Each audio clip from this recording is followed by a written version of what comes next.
saya Rahmat. Di sini saya sebagai co-hostnya Ersan Channel. Itu penggantinya Mr. Don't Cry karena Mr. Don't Cry-nya lagi banyak kesibukan sama sekali. Nah, untuk itu sekarang saya yang giliran mewawancarai Api PNS ini. Ternyata saya kaget. Dulu tempatnya tuh di Pascal. Nah, sekarang pindah di daerah Sudirman yang ada di kota Bandung ini. Nah, sudah berapa lama sih pindah ke Sudirman sini? Saya pindah sini 2 bulan. Oh, udah 2 bulan. Masih baru-baru ya pindah ke tempat ini. Nah, kenapa pindah ke sini? Biar hasil produksinya lebih maksimal lagi. Oh. Sekarang pindah ke lantai 1. Kemarin kan di lantai 4. Oh iya, kemarin di lantai 4 ya, sekarang pindah ke lantai 1. Nah, untuk konsep di tempat ini nih, apa konsepnya sama dengan di Pascal atau beda di sini? Sama saja. Kita breeding di red varian saja tetap. Tetap di red varian. Ya. Nah, jadi sekarang saya ngobrol ke sini nih, pengen tahu cara beternak paling cepat beternak kenari itu seperti apa sih? Gitu. Dari mulai pakan, usia indukan gitu kan, dan berapa lamanya sampai menetas dan menghasilkan anak sampai merah seperti ini gitu. Siap. Nah, boleh ceritain sih gimana cara beternak kenarinya? Kalau untuk beternak kenari yang paling simpel satu sih. Kalau misalkan langsung mau ternak berarti siapkan dulu indukannya. Ya. Sebelum siapkan indukannya kita harus siapkan tempat, siapkan kandang buat bijinya segala macamnya, siapkan induknya. Kalau misalkan prosesnya kita mau nunggu agak lama bisa kita beli dari anakan dulu. Cuman kalau dari anakan kan dari mulai kita anakannya itu mandiri, dia bisa kita breeding di umur minimal di kisaran 6 sampai 7 bulan. 6-7 bulan bisa proses breeding. Nah, untuk paling ideal nih indukan sini biasanya usia dari berapa bulan nih? Yang paling ideal biasanya 1 tahun. 1 tahun. Karena 1 tahun itu paling ideal. Betinanya? Betina di umur 8 bulan bisa. Betina bisa 8 bulan gitu. Kenapa jantan harus lebih tua? Karena biar birahinya dia maksimal gitu. Biar birahinya dia lebih stabil gitu. Oh kayak gitu. Nah, untuk pakan ada pakan khusus nggak biasanya? Pakan seperti biasa saya hanya pakai pakan kenari kiloan saja. Dengan kalau saya di sini pakai 4 biji-bijian. Tetap saja. Oh tetap aja. Gitu. Nggak ada kayak racikan khusus kayak gitu? Kebetulan saya enggak. Nah, untuk pakannya apa aja ini?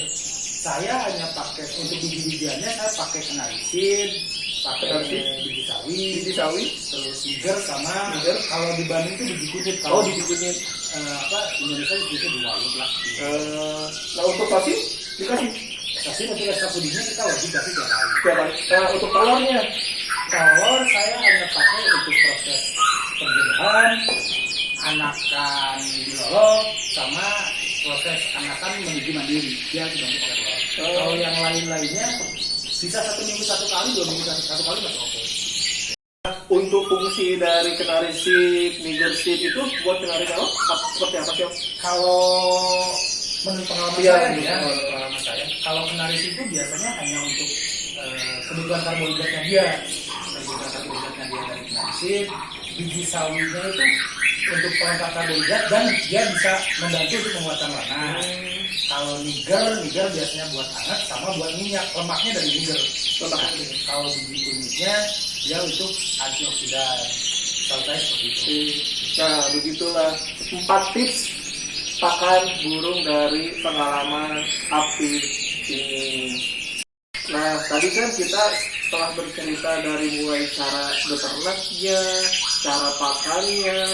Nah, sekarang kita tuh pengen tahu sih kalau si Api ini yang breeding itu anak-anakannya seperti apa aja sih gitu kan sih.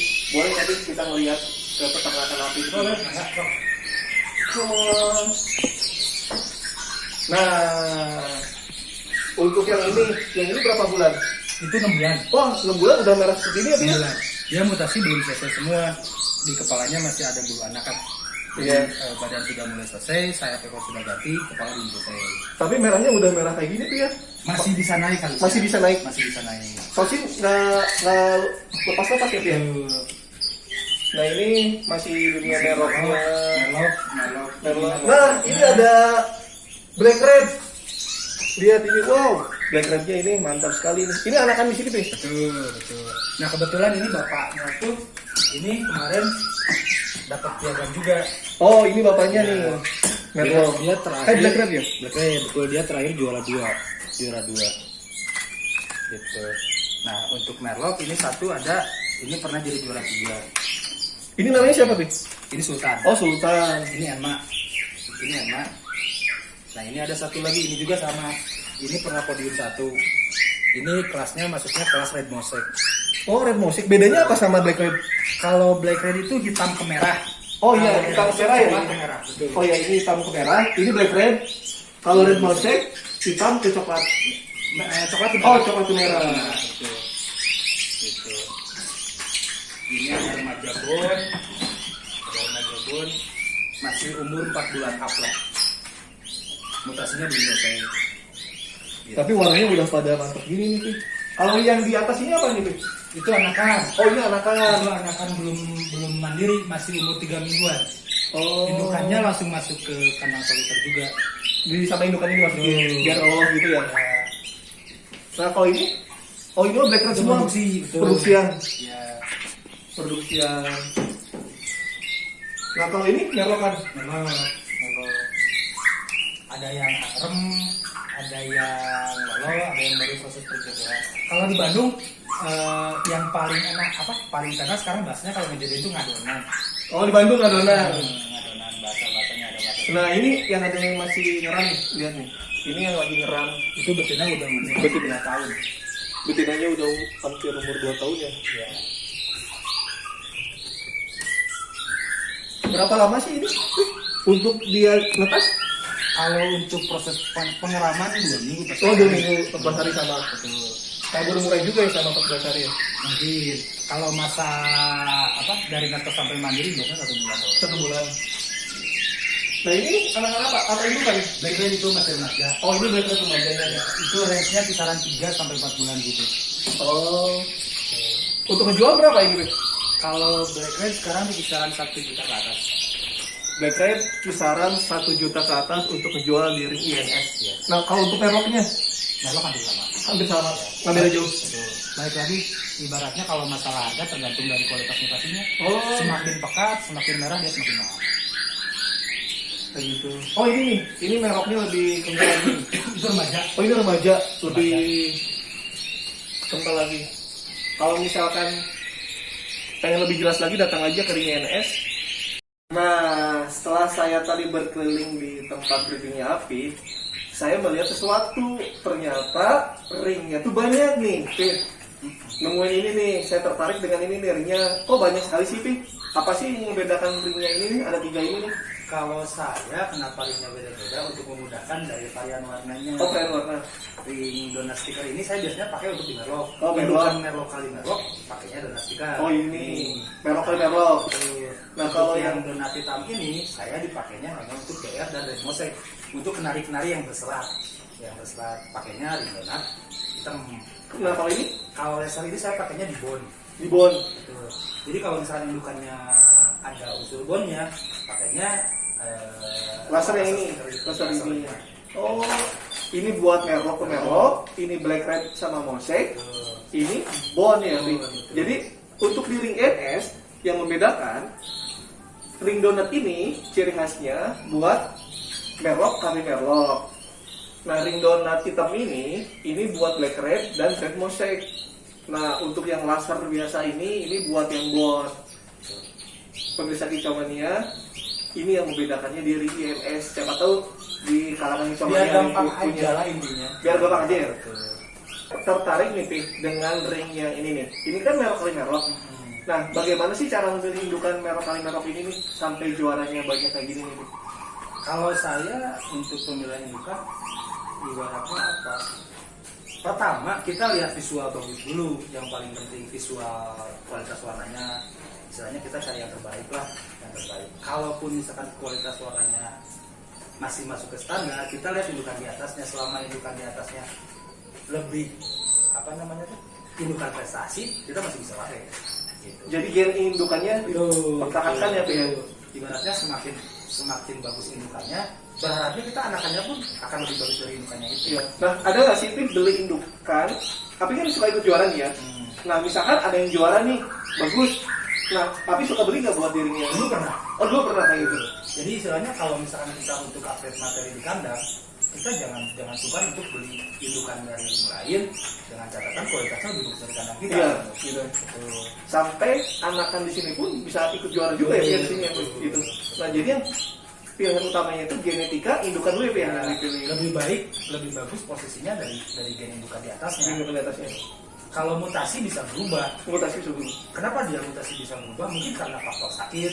Karena faktor sakit berarti mutasinya nggak bakal maksimal gitu. Tapi kalau yang namanya gen indukan dia nggak bakal bisa berubah. Itu jantan dan betina pun sama kayak gitu tips cara memilih. Nah, pemirsa, begitulah cara tips dari Om Api ini memilih indukannya dari genetika yang juara dan genetika dilihat silsilah dulunya seperti apa sampai pas begitu mutasi warnanya tetap menjadi merah. Nah, untuk yang ini nih black red ya, black red dan red mosaic ya. Nah, ini gimana sih untuk pemilihan di sini Api? Sama kayak gitu juga. Apalagi kalau untuk di varian serat itu lebih. Kalau menurut saya tingkat kesulitannya lebih daripada merlot. Soalnya kalau merlot kadang-kadang bukan bagus, kalau bagus anakannya bisa bagus. Kalau di serat kita harus melihat faktor yang lain-lain. Faktor yang lain-lainnya apa? Kalau serat nggak sekedar melihat dari segi warna, dia dari posisi kaki paruhnya, dari serat punggungnya, dari pola sayap sama ekornya, gitu kan. Itu lebih tingkat kesulitannya mungkin lebih dari merlot lah. Oh, kadang kan ada kakinya hitam terus kukunya ada putih ya, itu ya, belang itu ya. Kalau saya lebih senangnya kakinya itu yang hitam pekat. Kita pekat kayak gitu. Nah, saya dulu pernah sedikit apa ya, Pi ya, ada info gitu. Dari darah black red itu bisa menjadi merlot. Itu kalau diceritain. Kalau untuk bikin merlot dari BR, posisi awalnya berarti indukan di atasnya harus ada darah merlotnya satu, ada darah BR-nya satu. Cuman pengalaman saya biasanya ngilangin serat itu jauh lebih susah gitu. Jadi kalau misalkan sekarang BR yang posisi di atasnya dari BR kali BR dijodohkan dari merlot dengan merlot yang dari BR kali merlot, biasanya keluar pertamanya paling jadi BR selap. Ibaratnya selap tuh sayapnya cuma ada celah, ekornya cuma ada celah gitu kan. Nah, untuk menghasilkan merlot yang polos, itu biasanya paling enggak di generasi ketiga dan generasi keempat. Soalnya apa? Generasi pertamanya, anakan pertamanya berarti dari generasi tadi. Generasi keduanya dan dijodohkannya sama merlot lagi nanti. Dijodohkan sama merlot lagi, mungkin dia baru pagon gitu kan. Nah, yang ketiganya baru bisa keluar polos biasanya gitu. Berarti prosesnya lama juga ya? Ya kalau misalkan asumsinya sekarang per satu periode sekitar 7 bulan 8 bulan, tinggal kali 3 aja berarti 2 tahun lebih. 2 tahun lebih ya. Bahkan sampai 3 tahun ada ya, Pi ya? Betul. Nah, kalau misalkan saran saya lebih baik kalau kita bikin BR ya dari BR kali BR. Kalau bikin merlot, soalnya di saat keluarnya gagalannya kan jadi salah gitu. Secara nilai ekonomisnya itu jauh bawah ya. Betul. Nah, untuk yang red mosaic nih gimana nih perbedaannya? Red mosaic awalnya sebetulnya dari gagalan BR itu. Dari gagalan BR keluar red mosaic. Nah, kalau saya sekarang bisa dapat anakan red mosaic, kali red mosaic, keluar red mosaic terus anakannya, itu pun proses sama sekitar 3 tahun. Jadi saya mulai dari generasi ketiga, saya bisa berani bilang kalau anakan red mosaic saya, anaknya pasti red mosaic nggak keluar dari sama sekali. Iya, untuk karena tadi pas ngeliat itu darahnya itu kental banget ya. Kalau segi visualnya susah. Kita ngelihat genetik dari visual itu nggak bisa. Genetik itu istilahnya kalau misalkan secara visualnya tetap nggak kelihatan. Betul. Kadang-kadang kalau misalkan ada jackpot, ada kasus ibaratnya BR kali BR kenapa keluar merlot? Nah, iya ada. Mungkin di atasnya ada darah merlotnya gitu ya. Tapi kalau misalkan di atasnya BR kali BR keluar, darahan seratnya benar-benar kuat, saya berani jamin nggak bakal keluar polos, nggak bakal keluar merlot. Wah, mantap sekali ini pengalaman dari Api ini nih. Minum dulu lah. Iya, tentang dari merlot, black red dan red mosaic. Nah, jangan lupa subscribe channel kita di bawah ini.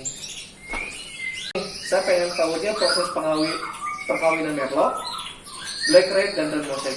Gimana sih itu proses perkawinan itu? Secara garis besar sebetulnya masalah breeding kenari sama lah, mau red mosaic, mau merlot, sama. Masih masuk ke ranah kenari lokal. Ibaratnya kalau misalkan proses penjualannya ya pertama kita siapkan indukan yang dua-duanya birahinya sudah dapat ikan. Kalau misalkan di jantan sudah bahasa Bandung nama gacor merek lah, udah gacor, terus dia udah birahi udah betina gitu kan. Nah untuk betinanya kita bisa lihat dari perutnya. Kalau bahasa dirinya tuh perutnya udah botol, jadi si posisi perut betinanya itu sudah bulat gitu, sudah bulat dan bersih dalam artian dia sudah nggak ada kayak ketombe-ketombilnya loh. Nah itu pakan buat nge-push birahi jantan betina biasanya pakai apa sih? Oh telur dan jemur. Untuk naikin birahi dari kenari dengan proses penjemuran. Nah telurnya telur ayam apa telur puyuh? Biasanya Yang paling bagus telur puyuh. Telur puyuh. Saya di sini pakai telur ayam. Oh di sini pakai telur ayam. Karena banyak gini ya tuh ya.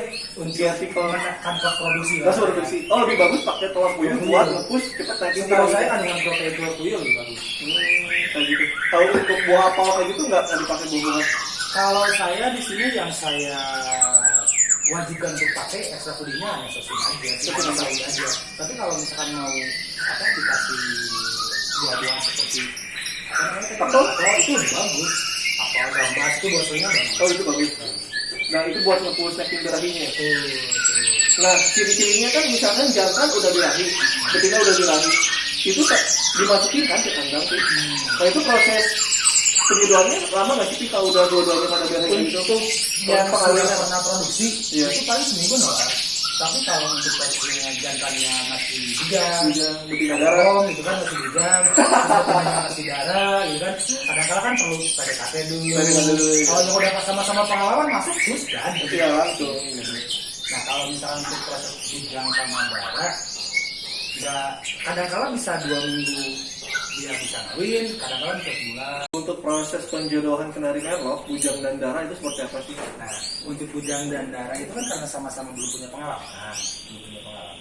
Ibaratnya dia nggak bisa kayak yang sudah jalan, yang sudah produksi kan saya bilang tadi seminggu dia bisa melot. Untuk posisi bujang dan darah itu ibaratnya bisa 2 minggu, bisa sebulan. Karena apa? Sama-sama belum pengalaman. Nah, yang paling bagus itu biasanya didekatkan dulu. Jadi istilahnya biar ya PDKT lah, namun PDKT teman gitu. Ibaratnya biar sama-sama saling mengenal. Nanti kalau misalkan sudah sekiranya betinanya birahinya sudah bagus, sudah mau masuk sarang, apalagi sudah mau bikin sarang, masukin jantan, biasanya lebih cepat. Gitu. Saran saya seperti itu. Nah itulah sarannya tips penjodohan kenari merlot dari Om Apik. Dari proses penjodohan tadi, nah itu berapa lama sih Om? Pas begitu nanti dia ngelor, netas, kita tolong indukannya gitu sampai pas nanti hasil anakannya prestasi itu seperti apa sih Om? Kalau saya di sini, kita kan di sini poligami. Di sini poligami juga. Maunya sih. Kalau kita karena poligami biasanya setelah ngelor 2, jantannya saya cabut. Betinanya dia meram sendiri. Gitu. Jadi dalam satu box itu cuma ada betinanya saja. Kita telur yang kasih. Kenapa telur yang kasih? Supaya betinanya tidak birahi lagi itu satu. Proses pengaraman dia biasanya 14 hari. Setelah 14 hari dia netes, kita kasih telur lagi. Tapi sawinya tetap jalan. Nah, dari proses meloloh dari dia netes 0 hari itu selama 3 minggu biasanya kalau kita 3 minggu dia tetap di box. Setelah 3 minggu kita cabut betinanya dan anaknya kita masukkan ke soliter. Kenapa saya masukkan ke soliter? Biar betinanya dia lebih kejemur dulu. Jadi kalau di box kan si betinanya nggak kejemur, kejemur. Kalau masukkan ke soliter anaknya kejemur, si betinanya ikut kejemur, bukan betinanya kejemur. Nanti betinanya lebih fresh gitu di saat dia mau dipakai buat produksi lagi lebih fresh lagi dan anaknya untuk ke arah mandiri dia lebih cepat. Jadi jarak 1 bulan itu biasanya anak sudah mandiri, indukan betinanya bisa masih cukup lagi untuk dikawinkan. Nah pas begitu anaknya dipisah nih, berarti itu pisahnya itu kandang soliter lagi kan Om? Ya. Nah itu pakannya apa aja sih? Kalau untuk anakan baru lepas lolot, ya bijian tetap ada, kita masih bantu. Soalnya apa? Untuk anakan awal dia belum kuat. Biasanya pakan yang pertama dimakan bijiannya biji sawi dulu. Karena apa? Biji sawi lebih lunak. Kalau misalnya kenari dia lebih keras biasanya juga. Tapi seiring berjalannya waktu, nanti biji sawi dimakan, kenari juga dimakan. Nah dari anak itu proses mutasinya ke merah itu berapa lama sih? Kalau biasanya mutasi awal di sini umur 2 bulan setengah. Cepat juga. 2 bulan setengah mutasi awal. Mutasi awal itu dalam artian dia mulai notol, bahasa kita nya notol. Kadang-kala ada angka 11 di Iya. angka 11. Itu biasanya di umur 2 bulan setengah sampai 3 bulan lah. Kalau saya biasanya tetap di kandang soliter, nggak saya pisah satu-satu. Kenapa? Biar kalau jantan nggak cepat birahi dulu. Kadang-kala yang jadi repot di saat jantannya sudah mulai birahi, tapi mutasinya belum selesai, itu nanti jadi proses mutasinya terhambat. Jadi kayak gagal mutasi full total. Gagal mutasi sih bukan. Kalau gagal mutasi bahasa saya karena sakit, jadi mutasinya nggak maksimal, warnanya nggak maksimal. Iya. Tapi kalau misalkan mutasinya nggak full, itu karena faktor jantannya Birahi. betinanya bisa. Nah, biasanya diikutin kontes nih yang juara-juara seperti ini. Berapa lama sih dari anak itu di situ biasanya? Paling cepat umur 8 bulan. Berapa bulan udah bisa kontes? Bisa 8 bulan. Asumsinya mutasinya sudah full semua dengan saya tekor. Kalau saya tekornya saya spek, saya cabut. Soalnya kalau nggak saya cabut, saya biasanya di 1 tahun itu pun belum selesai semuanya. Bisa semuanya ya. Nah, ini nih lihat pemirsa prestasi anakan dari Ring INS. Boleh dilihat dideketin nama-nama punya.